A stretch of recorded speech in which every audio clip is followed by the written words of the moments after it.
All right, welcome back to the garage. Today, we're going to be looking at the general overview. There are 2 pages of kind of general ideas of how to use all the Clockwork factions so far, but also looking at the page of rules for the Mechanical Marquise 2.0. This is definitely the most simplistic of the Clockwork expansions to use, with a cool picture on back. So it's a great one to start with if you've never used any of the bots. There's a comparatively low overhead to keep up with, so that's why we're starting with it.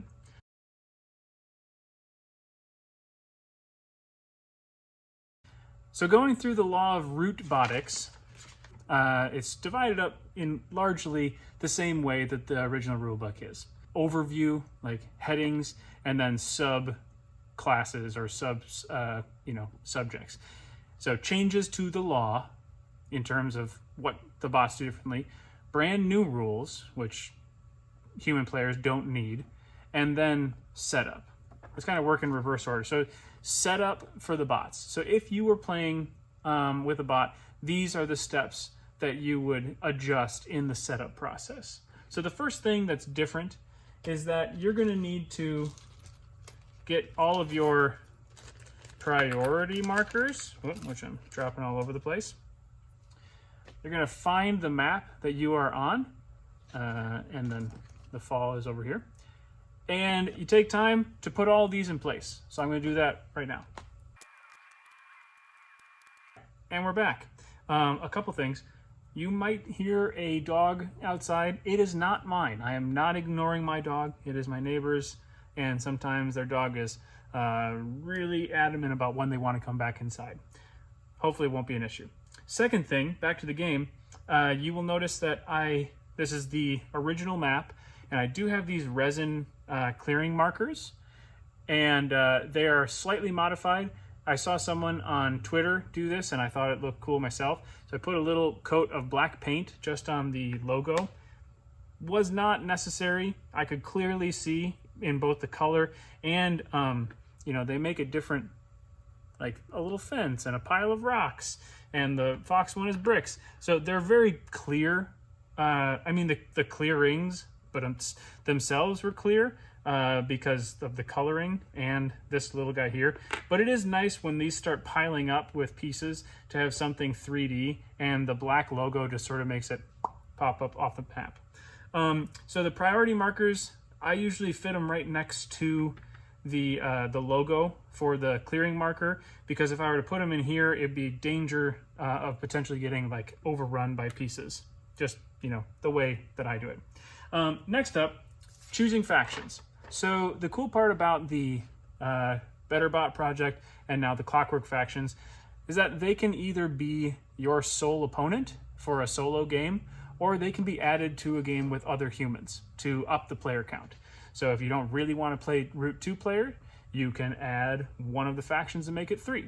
I have personally played 1, 2, and 3 3 bots at the same time.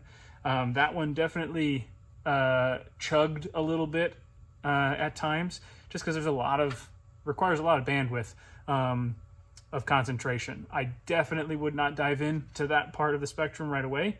I would also not do that at all with a faction you are anything less than really comfortable with.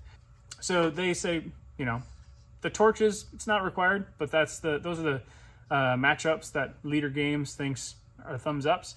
And now with the new expansion, they have the reach values, so you don't even need to use this that I've been compiling over all these years. As long as it's 17 or more reach, you should be good.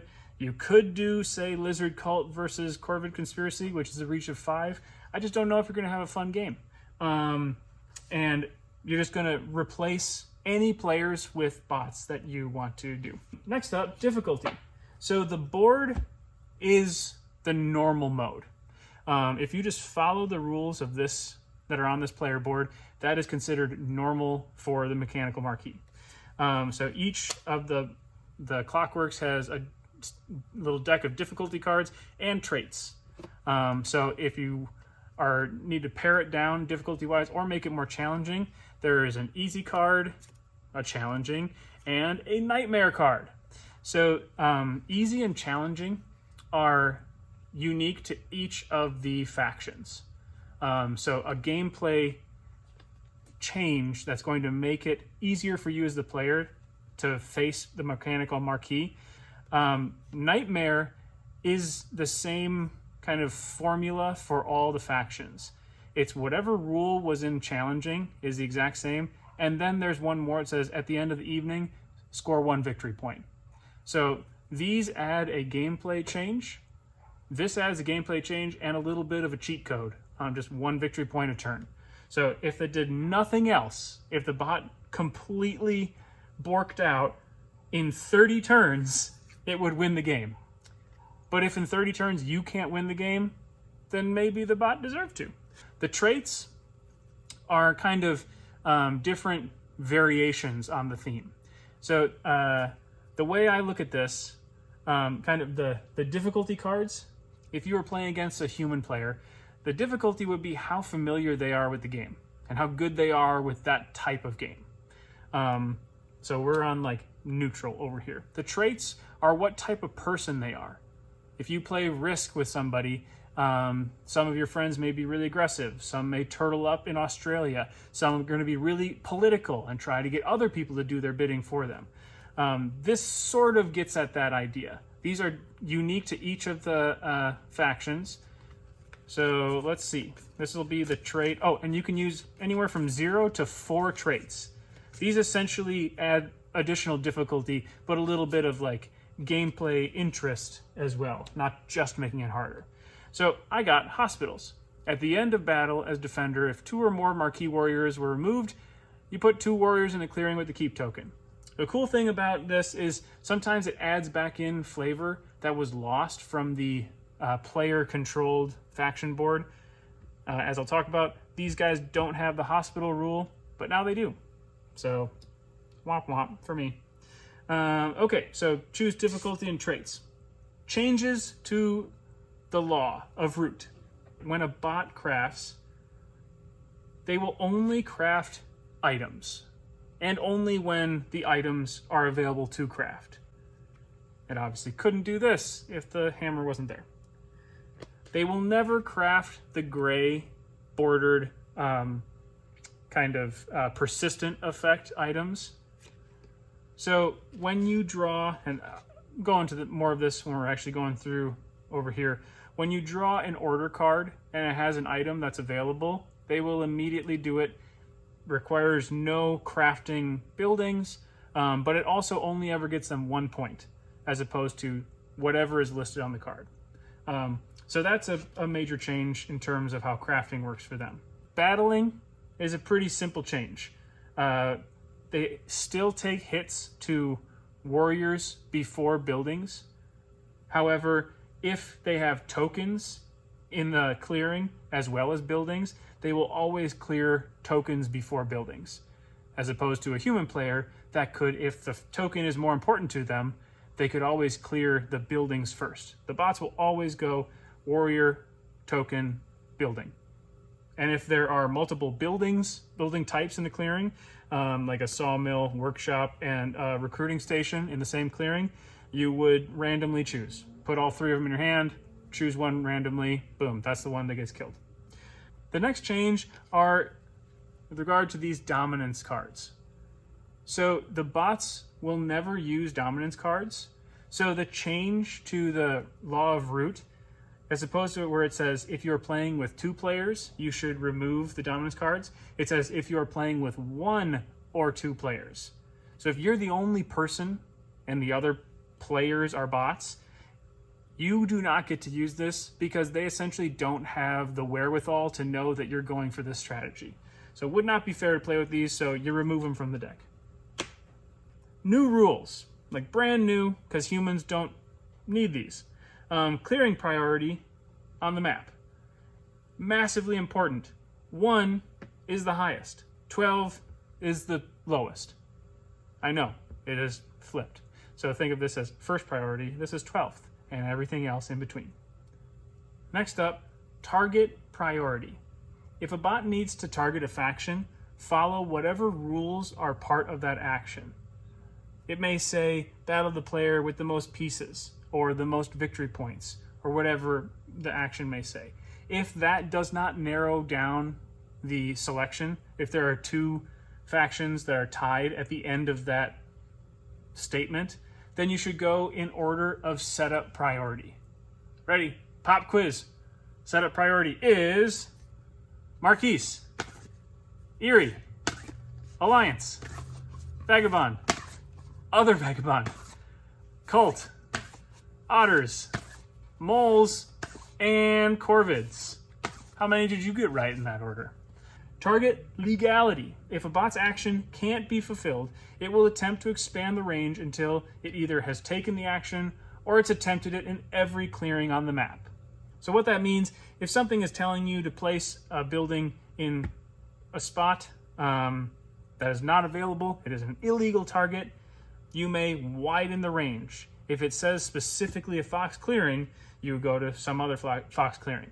If it doesn't, it just says a clearing, then you would widen your gaze to 1, 2, and 3. Check to see if there's any legal targets there. If not, you're going to widen out to more. If you tried all 12 of the locations and nothing is available, they just don't get to do it. Womp womp. The next change, action order. If multiple targets exist within a bot's single action, resolve them in descending priority. So if you are, say, battling in all rabbit locations, you would start with number 3, then 4, then 5, then 10. Obviously, only if you have warriors in those battles. Next up, such a. This terminology makes printing the clockwork rules on player boards possible. They are all on one side, which is pretty amazing. The Vagabond one is a little smaller. You'll see that in another video. It's a little more complicated. But in order to make that possible, such a clearing replaces the phrase, a clearing that follows all the criteria for targeting a clearing previously listed by this action. That's a lot. That would be a lot of space on here. So for instance, the cat's recruit action, recruit 4 warriors evenly among ordered clearings. We'll get to that word ordered in a second. If you rule 3 such clearings, as in 3 clearings that follow that stipulation, place the 4th, blah, blah, blah, blah, blah. Boom, easy. Humans and bots, super easy. Anything that refers to players refers to both humans and bots. There it is. Order cards. Revealing an order card is the start of every bot's turn. Right here in Birdsong, the first thing is always going to be reveal an order card. What that means is you're going to draw a card off the top of the deck, and you're really only looking at 2 things: the suit and whether or not it is an item you can craft, or the bot can craft. In this case, it is a bird suit, and it is not an item they can craft. That's all. So sometimes a bot action uses the term ordered, as in an ordered clearing. So if this was your order card, and all ordered clearings would be these 4 fox clearings. Finally, the abilities. Every one of the clockwork factions is going to have these 2 abilities: poor manual dexterity and hates surprises. Poor manual dexterity is just telling you that the bots, they don't have the ability, they don't have fingers or paws or whatever to hold cards, so they don't have a hand. If something were to make them draw a card, they instead gain a victory point. If action were to force them to give a player a card, that player instead just draws a card off the deck. That's all there is to it. Hate surprises means that same card I just showed for the order clearing. If this was in your hand, this would be a really powerful thing in a PvP game of Root. You cannot use this against bots because they don't have their eyes or understanding on the fact that these cards exist, so they can't plan ahead. So you still play with the cards. They're used for suits over here for the bots, and they're a little bit just dead weight for you, I suppose. But some factions do use them, as you know, for different things. So they're still in the deck, but you just can't use them against the bots. So that's the end of the general rules for the different clockwork factions. It's a little dense, but once you get playing, you realize it's not very much to keep track of. The only thing I didn't cover are the fully cooperative rules, which are really easy. You can now play co-op with other players against the bots, one or more bots. To win, the humans in the game must score 30 victory points before the bot. It's really a race to the finish line. And you can make teams of bots, in which case they do not target each other's pieces. They do not engage in battle with each other because they're better teammates than that. It is a fun way to play. It's also a really great way to kind of onboard new players to the game so they can get a feel for their faction and not, pushed into the deep end. Many players would rather do that, would rather go right to the PvP. But if you have someone who's a little more reluctant, the co-op mode against the bot is a great way for them to learn the rules without feeling pressured into competing right from the beginning. So next up, the rules for the Mechanical Marquise 2.0.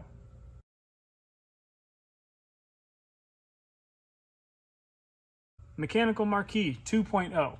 For our setup, we're going to do almost the exact same thing as with the normal cats, but we are not going to be using the wood tokens.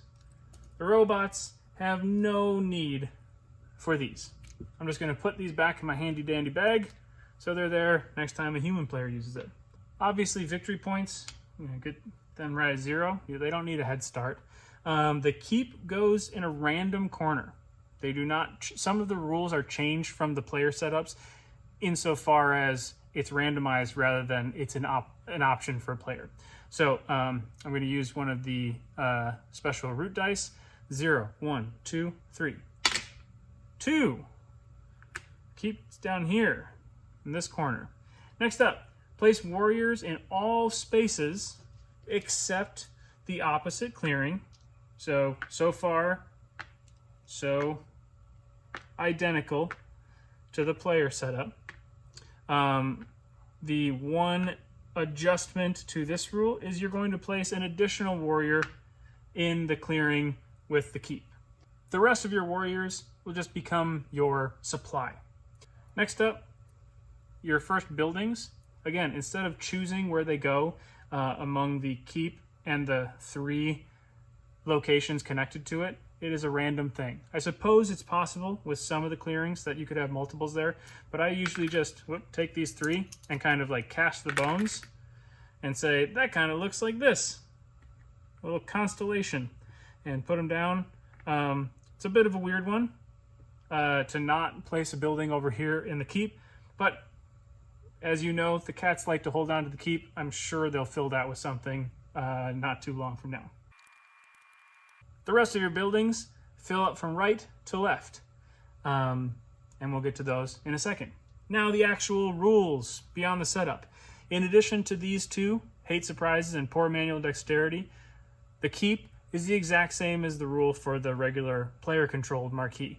Only you can place pieces in the clearing with the keep token. It's possible to lose this token and then that rule goes away, but if it's there, nobody else is hanging out in that clearing. So, starting with Birdsong, as we said before, the first action is always going to be reveal. So, Rabbit is our suit. First thing we do is the second step in Birdsong, craft.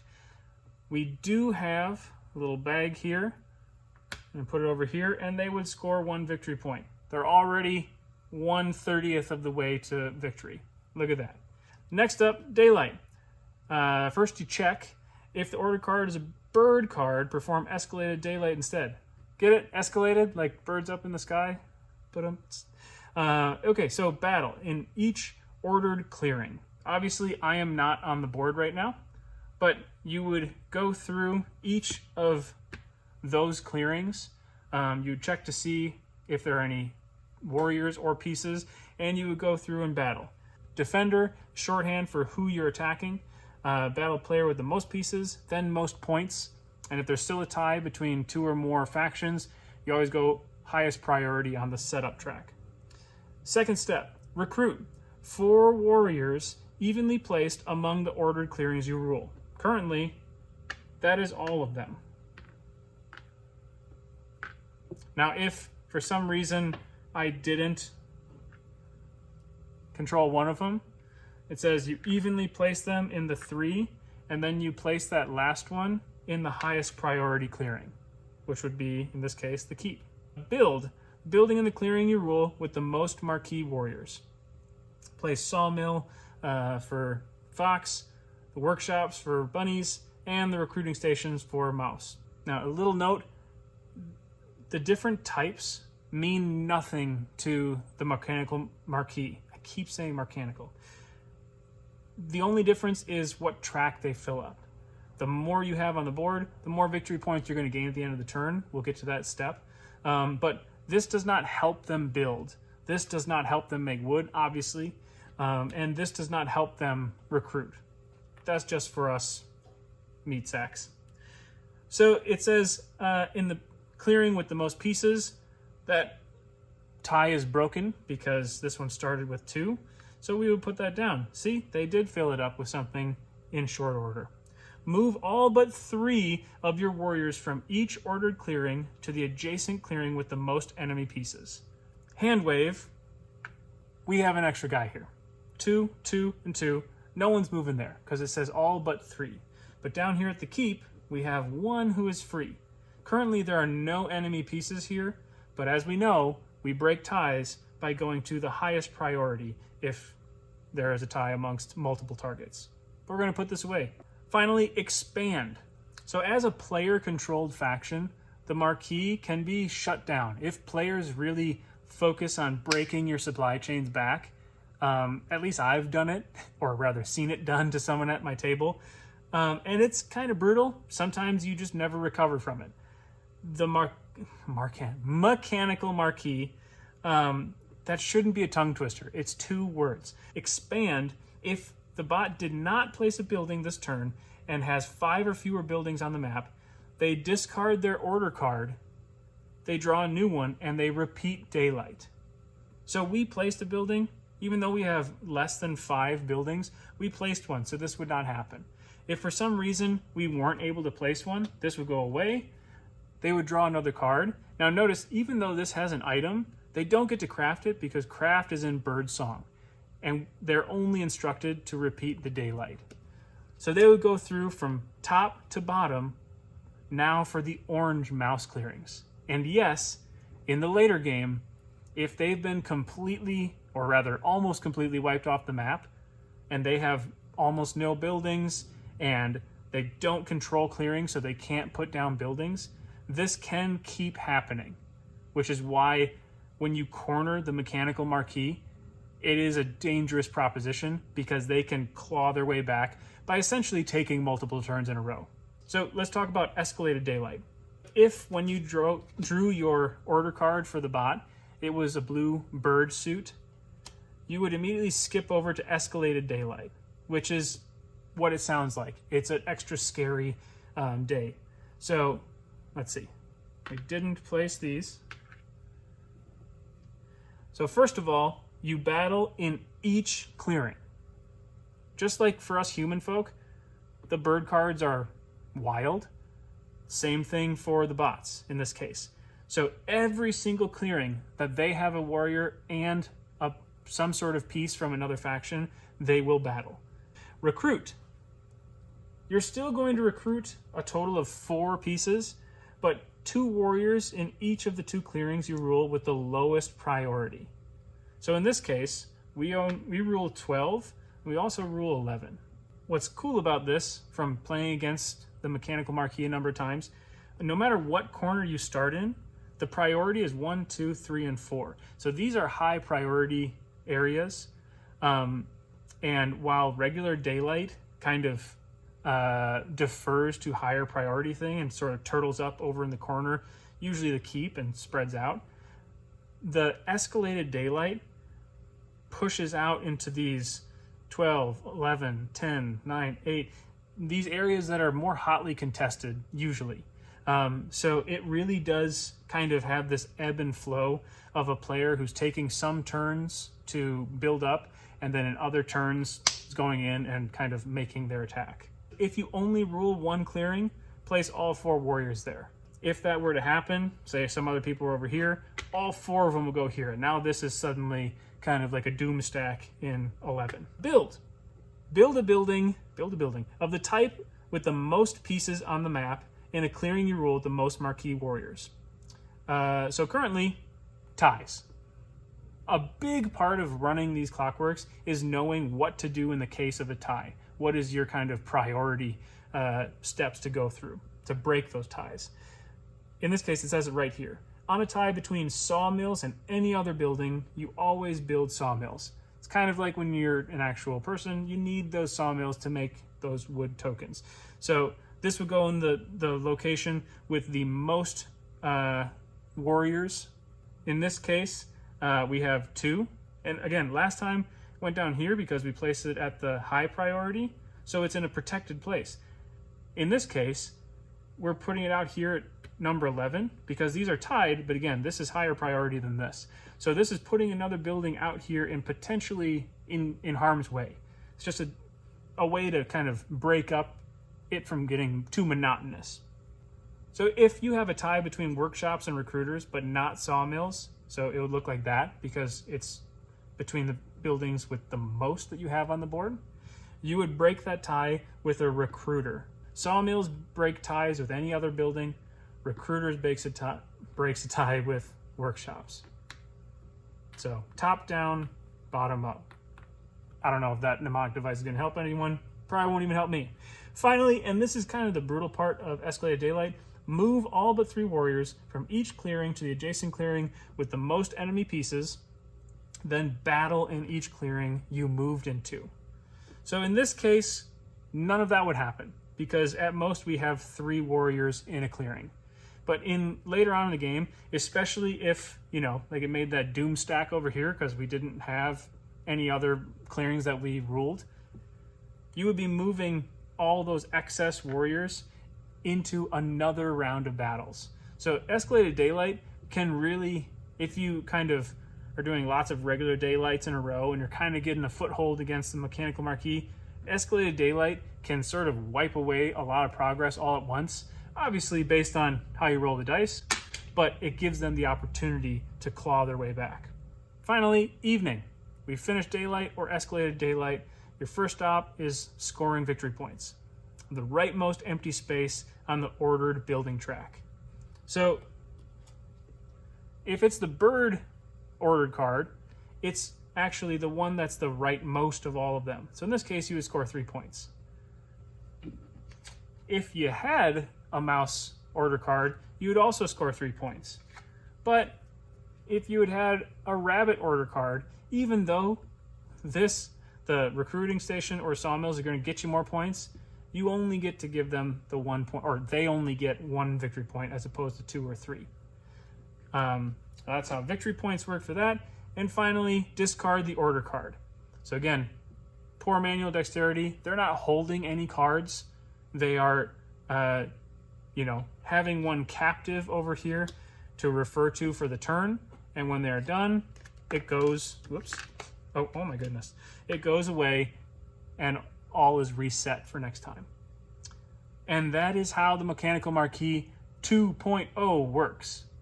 In our next video, I will be facing off against the Marquis with the Eerie, which is kind of the old school matchup of the 2 most militaristic factions from the original game. I will say I am not great with the Eerie, so this will be an opportunity for me to maybe grow as a player or just be humiliated on video for you to enjoy. So hopefully you tune in to the next video. I will keep the hospitals in play just to show you how that works out. I'll play normal, so won't easyify it or challenging or nightmare it. And we'll see if I can get a win with the Eerie. It has not happened yet against humans or bots, I am ashamed to say, but who knows?